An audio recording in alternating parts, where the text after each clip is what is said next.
Hi, I'm Beck. I love books, and it has been 1 year since Fairyloot released their Romantasy subscription box. In this video, I want to do a bit of a deep dive into this. What were the books? Were they any good? What common stories or tropes did Fairyloot opt to include? What were the designs like? Is the resale value of these books holding up? Is there any diversity in these books, in these stories?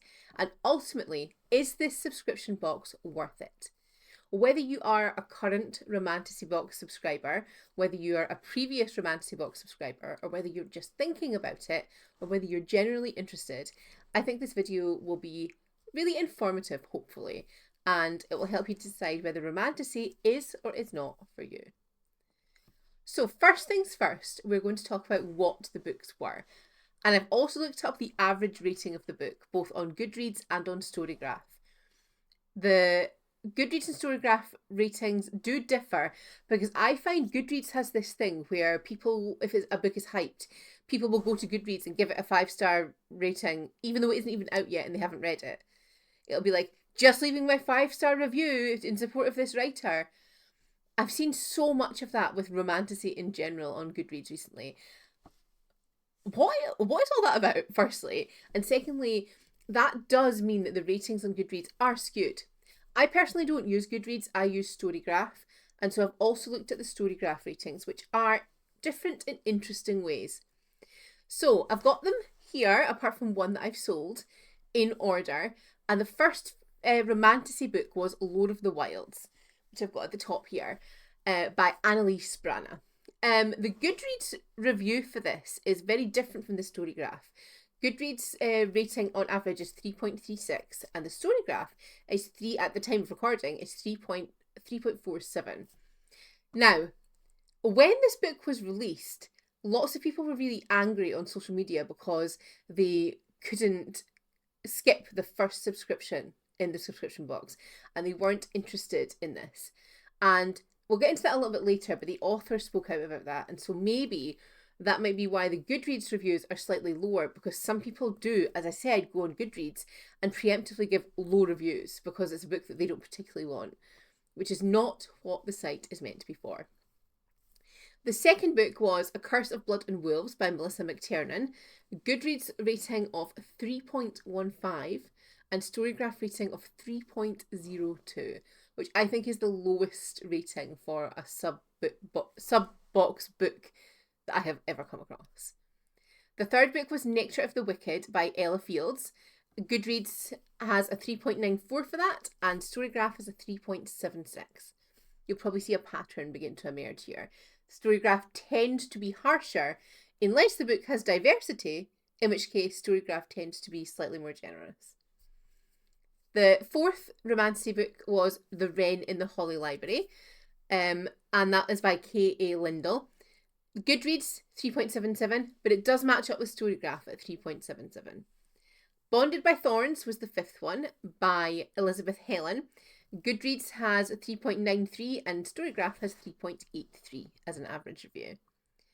The Half King was next by Melissa Landers.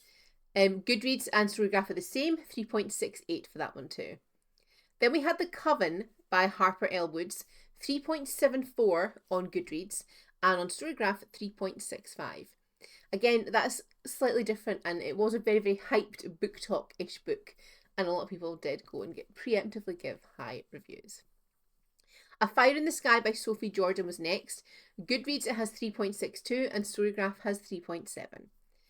Heavenly Bodies by Imani Ariu was 4.04 on Storygraph and 4.02 on Goodreads. So this is actually the first book in the entire subscription that has over a 4-star average rating on either site.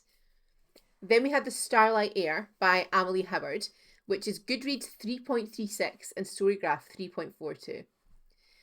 Then we have Iron and Embers by Helen Schwerer, and 4.24 on Goodreads and 4.23 on Storygraph. So that's our second book over 4 stars released in this subscription box. Then the last book we have is Firebird by Juliet Cross, and that's 3.65 at the moment on Goodreads and 3.58 on Storygraph. Now, again, there was a little bit of controversy around the release of this book, and so we'll have to really wait for the ratings to settle down, because some people are preemptively giving 5 stars because the author needs some love, and some people are preemptively giving 1 stars because the book discusses a master-slave romantic relationship, which obviously romanticizes something quite problematic. So a lot of people are not reading out of principle, but still reviewing as 1 star. So who's to tell how good this book actually is based on the ratings? So the big takeaway from these ratings is that out of 12 books, which as you can see I have 11 here, I did sell my copy of Nectar of the Wicked, there were 2 books only that had an over 4-star average rating. And for a subscription box book set, that's actually really, really low. So I had a little look at the average ratings for the young adult and the adult comparatively. And the romantasy books are generally rated much, much lower. So if you're looking for stories that are particularly good quality, I'm not saying there are not standout books among this. Some of them in particular are quite good. And obviously some of them have an over 4-star average rating. But generally, were the books as a whole set well received? Were they highly rated? I would say probably not. So let's look into what is in the story a little bit deeper. So I've had a look at, obviously I've read quite a lot of them. And then the ones I haven't read, I scoured the internet and read lots of reviews to see which tropes existed and which didn't. I thought it'd be fun to do a little bit of a tally to see if there were any Fairyloot favourites that were coming up amongst these romantasy books. And the results are actually really interesting, in my opinion. So out of these, only 2 of them are standalone books. Only 2 of them are standalone books. So 10 of the 12 are series. And Fairyloot hasn't been the best at releasing sequels to series, even if they do pick the series up. So, for example, I'm still waiting for a whisper of the 3rd Legendborn book. Fairyloot have not been the best at continuing series that they start. And I know it's because they have so many books that they are working on. And also, who's to say that any of these will be picked up for a second edition, for an edition of the 2nd book? Like, who's to say? It might not happen. But to have 10 out of the 12 of these be series, I'm not sure how I feel about that. I'm far more likely to buy a book if it is a standalone anyway, even though I love series. But I think that romantasy series now seems to be such an oversaturated market. There are so many stories that have been released under the romantasy heading that really they could have been 1 book. Obviously, this is a broad generalisation. It does not apply to every single story. But I feel like this is representative of the market at the moment. It would be good if Fairyloot could pick up a couple of these options slightly faster in time for the books being released. But obviously, they have a huge number of books to produce now. So, okay. So out of the 12, 2 of the books include magical trials explicitly. 3 of the books have fae or fae elements as their main characters. 5 of the books are chosen one trope. So that's almost half of the books are chosen one trope. So if that's something that you don't like, perhaps this is not the sub for you. Out of the main characters, all of them are female main characters, though some of them do have multiple POV. What have I got here? 1, 2, 3, 4, 5, 6. 7 out of 12 of the female main characters have teeny tiny maiden syndrome, where it's like, teeny tiny delicate female, I haven't eaten for 45 years, I'm just so tiny and thin, I'm going to be invisible. But also I'm a warrior as well. So obviously I haven't read all of them, and there might be more of this, but out of the ones that I have read and explored, 7 of the female main characters are teeny tiny frail maidens. So if that's your thing, then it's not a Fairyloot thing, it is a romantic fantasy at the moment thing, but just be aware. So another hugely common thing in this romantasy set of books is 6 out of 12 of them feature a prince or royal male main character.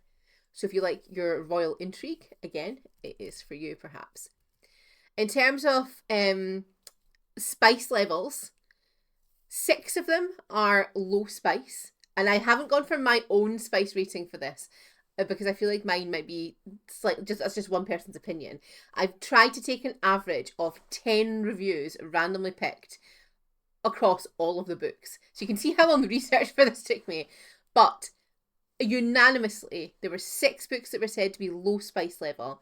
There were 5 books that are said to be medium spice level, and there is 1 book that is said to be high spice level, which is interesting because a lot of people, when this subscription box was announced, were very excited for how spicy the books were going to be. I mean, I know that this is something that is very subjective, but it's just an interesting thing to note. There are 3 love triangles, or loose love triangles, throughout the 12 series, which is something I hate. There are 3 that are marked down as slow burn, and there are 6 that lots of people have said the love is too insta-love, or the love is very insta-love for them. Slow burn is often seen to be a good thing, whereas insta-love is often criticised. So perhaps some of these were written as slow burns, but actually the love was too instantaneous for reviewers. I'm not sure. There is 4 of these books include an age gap romance. Some of them are not that significant, but some of them are quite significant. And that includes magical age gaps. You know, if one character is actually 1,000 years old, that includes that within this bracket. 4 of these books include women who in some manner are owned by men or forcibly married to men. They deal with male ownership, and most of them end up becoming romanticized as well. There are 5 books that have forced proximity explicitly stated in multiple reviews. There are 3 that include shifters. There are 5 books that include fated mates.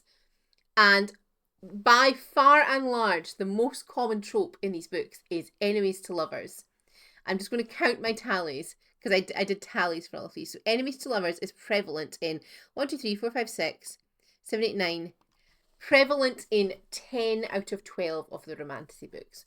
So if enemies to lovers is not your thing, then this sub is not for you. It's so interesting because that does seem to be the most popular Romantasy trope. Whereas I love a friends to lovers if I'm going to be reading anything. But enemies to lovers is still also good. For me, enemies to lovers, they have to be actual mortal enemies, like opposing political factions. It can't just be they don't really like each other or there's a bit of miscommunication. But 10 out of 12 enemies to lovers books. So if that's not for you, then the sub really is not for you. I also took an average of the female main character's age, just because a lot of people of a similar age to me, and I commonly see online, is people are just a little bit fed up of reading about teenagers, especially if it's teenage or new adult and the plot is very, very spicy. Sometimes it can be a little bit icky. So I had a little bit of a tally. All of the ages that are unspecified, so if it's not a specific age that is specified, they seem to be late 20s. There's one that starts 23 and then it's about 28-ish. There are a couple that are in late 20s, but by far and large, most of these books are early 20s or teens. So there's one who's 17 and then they're 24 later, early 20s, 19, 20, 20, early 20s, teens. So these female protagonists are by far and large young women. These are new adult women. And this is not deemed to be a new adult subscription. So I think that the age range of the female characters is a little on the young side. But again, that is in fitting with the market. That is in fitting with what is popular. Got to the end of the video and realised I probably should have showed you the books.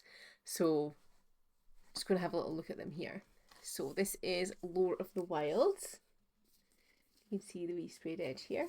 I'll just show you all a little bit of the character art and the naked hardback as well. So it is. And then we have character art and beautiful redesigned cover.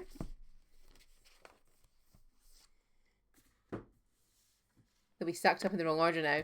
Then we have Curse of Blood and Wolves, which is like this.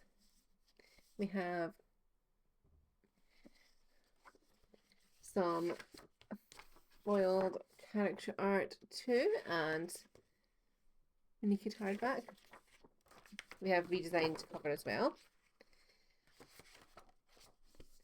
Then we have Ren and the Holly Library, which is one of my favourites. I think it's so nice. I just love anything with books on it, I think, to be honest. I like the character art of the shady library inside. I'm trying to move it closer to my camera and I'm moving it the wrong way. Go. Another very beautiful one.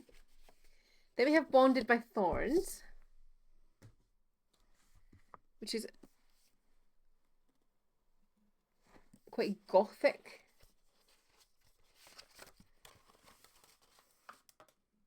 And our little naked hardback has some roses on it. Sprayed edge has roses too. Then we have the Half King, which is another one that I think is stunning.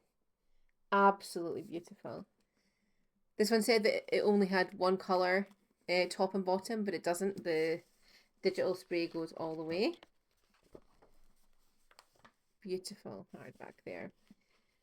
I think the best naked hardback might be the one for Iron and Embers. When we get to that one, you'll see it. And some quite intricate art. For me, in a book, like a book design, I really want it to look unique because I have a lot that are quite samey. So if there's anything that stands out, I particularly like it. Look how gothic this sprayed edge is. I think it's really nice. This book surprised me. Like, I was surprised how much I liked it because I tend not to love. Look at this. Look how beautiful this is. I tend not to love a lot of popular sort of book talky books. They tend to not overly be my vibe all the time. But I really did like that one. I love the naked hardback of this one. Oh my goodness. Wait till you see it if you haven't seen it already. Look at this. It's so nice. And there's the character art.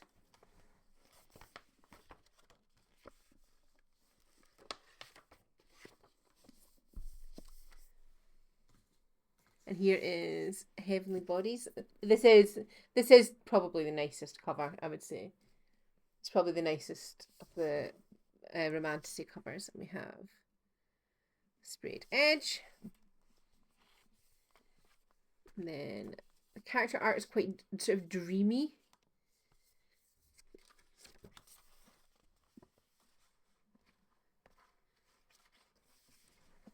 I'm not sure how I feel about it. And then we have the naked hardback. I think that this, like, dust jacket, this cover is probably my favourite out of all the Romantasy. But I'm not sure the other details are. But I think that's why it's really good to use different artists all the time. Which we'll talk about later. Because then something will be to somebody's taste. Whereas I love the character art in this one. Like, this is beautiful. So nice, honestly. And the naked hardback is also beautiful for this one. But I do not like the dust jacket for this one at all. I like the original cover, I think, is much nicer than the redesigned one. And I think it's because they used the original font and I just don't love it. Iron and Embers, I also don't like. I don't like the redesigned cover at all. I think it cheapens the story, the edges. But the character art is absolutely stunning. And this naked hardback, if you haven't seen this, oh my goodness, it's so cute. It is. I think it is the best one. I think it's slightly better than the dragon one, but I love that one too. And then the last one for the year is Firebird. Obviously, the one that I've sold, Nectar of the Wicked, I don't have anymore. So we have some lovely character art too. And the naked hardback is just kind of standard, I guess. standard Fairyloot fare. There's nothing colourful about it necessarily. It's just some gildedness in the cover. There we go. So now that you've seen them, we can move on. We're going to go into look a bit at the design now. I'm not an expert on design by any means. I've just looked at different types of design that they have to see if there's anything that is consistent and to see if there's any consistent artists that are used all the time. Now, it is to be expected that there'll be recurring artists because Fairyloot do have resident artists. But a lot of people do have particular artists that they follow or that they do not like, so I thought it was maybe worth mentioning. But it's not going to be a super deep dive on the intricacies of the design, because that is just personal preference. 6 out of 12 of these books had some design element done by Blanca Design, who is Fairyloot's resident designer. They do the theme art for the little grid posts where they give teasers about what the books are going to be. So at least half of these books had their input. So if you like the stuff that they create, amazing. I don't know if you would even subscribe to Fairyloot if you didn't, because they have quite a heavy hand in this. And 4 of the books also had input by Bluely Boo, who is a regularly commissioned artist by Fairyloot as well. So they were the only 2 recurring artists. Some things that I did note as well is that all of the character art is by completely different artists. There are no 2 books in this stack of 12 that uses the same artist for character art, which is interesting. They all have a redesigned cover, and they all have an original cover in a sort of alternate colorway. They all have naked hardback that has sort of color design and foil on it. All of the character art has foil on it, and most of them are hand signed actually, which I am all for artists taking care of themselves, because if it's a huge subscription Fairyloot, they will have to hand sign thousands upon thousands of books. And I mean, especially writers who do have some sort of disability, that's a lot. That is an awful lot of work. But having said that, I do prefer hand signed books. If the subscription box does get so big that everything is just digitally signed or stamped, I think it will make me a little sad. But having said that, even some that were advertised as only being digitally signed did end up coming with a hand signature, and you can tell because you can see the ink coming through on the other side sometimes. I think there is one that is definitely only digitally signed, and I think it is the Starlight Air. I think mine is digitally signed for sure of that one, but everything else, as far as I could see, is hand signed. But I have, as I said, sold my Nectar of the Wicked. So if hand signing is important for you, then this subscription was great this year for that. Some of the books did have a little bonus thing. The bigger ones obviously had head and tail bands because they're thicker. But we got a bonus scene after the epilogue in The Half King. And in Iron and Embers, we got an extra chapter and we got a ribbon bookmark. So there were a couple of little extras as well. Apart from that, generally by and large, everything was similar standard, similar design. There was nothing, no book had like non-stenciled edges and was a standout poor edition. So I'm just going to turn my books around so you can see the edges. There you go. So as you can see, the edges were all beautifully either stenciled or sprayed. In terms of colour, because I know some people colour organise their shelves, me mostly, by far the most prevalent colour was purple in the Romantasy subscription. Don't know if that's relevant to you, but I just thought I would mention it. So as you can see, we have, this is red, this is purple, blue purple, purple, purple, purple, this is blue, and this has got elements of pink and green and some orange and red. Purple is by far and large the most heavily featured colour in terms of the edges. Okay, so we're going to talk a little bit about the resale value of these books now. See, it is difficult to talk about this in a way because obviously you don't buy these books to resell them, and buying a book to resell it is taking a book away from somebody who could have loved it. But for a lot of us who do have these subscriptions, we had this insurance in us for a long time where if the worst comes to the worst and we did get the book and we didn't like it, we could at least find somebody who would buy it for cost. Not necessarily trying to make any profit off the books, we could at least find somebody that would buy the book for roughly cost price. But this is not the case anymore. And when I looked at the resale value of particularly the Romantasy books when I was doing my research for this, I looked across eBay and I looked across Vinted. I didn't look at Facebook because I don't want to encourage people to sell on Facebook because the security is not great there. When I looked across eBay and Vinted, the prices, they actually really shocked me, and not in a good way. So I'll just nip through the resale value of some of these books. And just bear in mind that when I talk about this, the book costs to buy £21 plus shipping. So to break even, you would have to sell this at £21 if you binge your shipping. So Lord of the Wilds online, there are dozens of them going at £10, which means they cannot sell at £10. So if you want to sell a copy of Lord of the Wilds, you'll have to price it at £7 or £8. A Curse of Blood and Wolves, there's dozens of them online at £8, some of them at £7, which means if you want to sell your copy of Lord of the Wilds, you'll probably have to sell it for £5. Nectar of the Wicked, there are lots unsold online for £15 or £18. This is the one that I've sold. I sold mine for £14. The Wren and the Holly Library, there are lots unsold online at £14 or £15, so you'll probably have to go at £10 or £12 if you'd like to sell that one. Then we have Bonded by Thorns. There are hundreds of them. Some of them are listed at £30, hundreds unsold.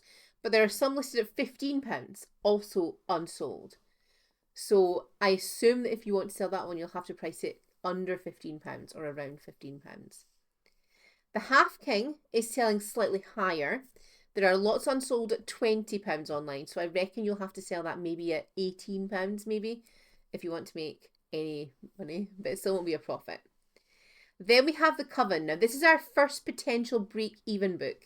The Coven is going online for between £22 and £25, which means if you were able to sell it for £21 or £22, you would make your money back, but you wouldn't make any profit. Then you have A Fire in the Sky. There's lots of them selling online at £14 or £15, so you'll probably have to sell it either at £13 or £12. Then we have Heavenly Bodies. Heavenly Bodies, which is this one here, is the anomaly in the Romantasy box. Heavenly Bodies was really, really hyped on TikTok. Very popular book. It's really sought after. There are hardly any online at all. And the ones that are online are being sold between £80 and £100. So is it worth keeping the Romantasy box, taking a loss for all of the others, to then have a book that is potentially sought after? The reason that I'm going to say no is because if Fairyloot does have a book that's very popular, what they often do is they often reprint it. And then that means the one that you have clung on to because it has been worth £80 or £100 is now no longer worth anywhere near as much.